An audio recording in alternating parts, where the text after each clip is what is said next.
Space, the final frontier.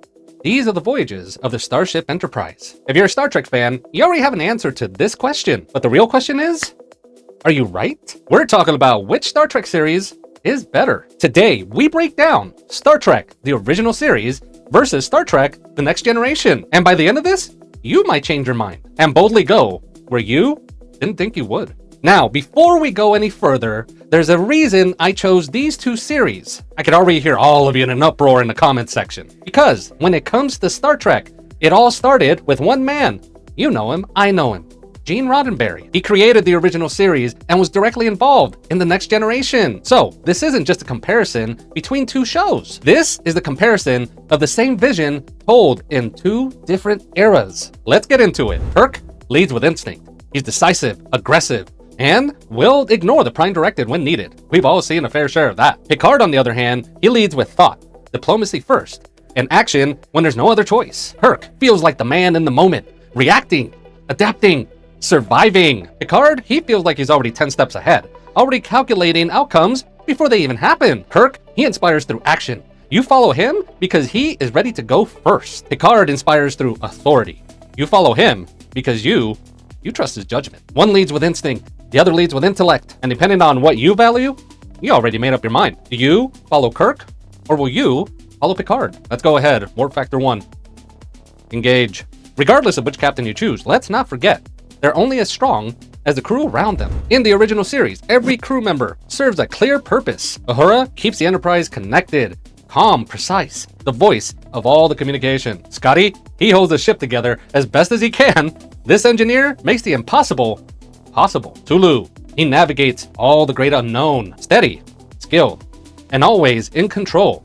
Oh my. And Chekhov, you know he brings that youthful BDE energy, eager, loyal, and ready to prove himself. But at its core, it's built around three voices: Kirk, Spock, and McCoy. Action, logic, and emotion. Every decision runs through that triangle. Now, Next Generation, they built something bigger, a crew that feels more like a system. William Riker stands as second in command, confident, capable, and the bridge between the captain and his crew. Data represents logic, always learning, always searching for what it means to be human. Worf brings strength and honor, a warrior balancing duty with identity. Deanna Troi adds emotional insight, understanding what others feel even when they don't say it. Beverly Crusher provides care and compassion, the doctor who sees the human side of every mission. And Captain Picard takes all those perspectives, weighs every option, and determines the right course of action. And within these crews, two characters stand above the rest. Not because of rank, but because of what they represent. Two outsiders trying to understand humanity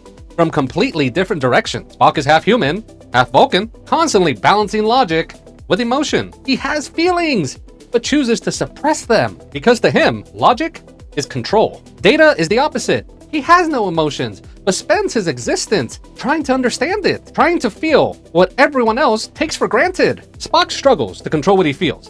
Data struggles to feel anything at all. Spock's journey is about restraint. He's trying to hold something back. Data's journey is about discovering. He's reaching for something that may never come. In different ways, they're both asking the same question. What does it mean to be human? And it's through characters like these that Star Trek delivers the most powerful moments. Amok Time. In TOS, Spock is driven by something he can't control.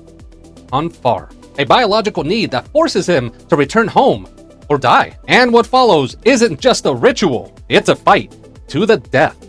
Spock versus Kirk. Logic versus friendship. And for the first time, you see Spock not as the calm, controlled officer, but as someone that's losing control. And Kirk, he's left in a no-win situation, which he doesn't believe in. Kill Spock or die. And that's just one example of how the original series wasn't afraid to push their characters to the limit. Next Gen took those ideas even further. In the best of both worlds, the threat is not just physical.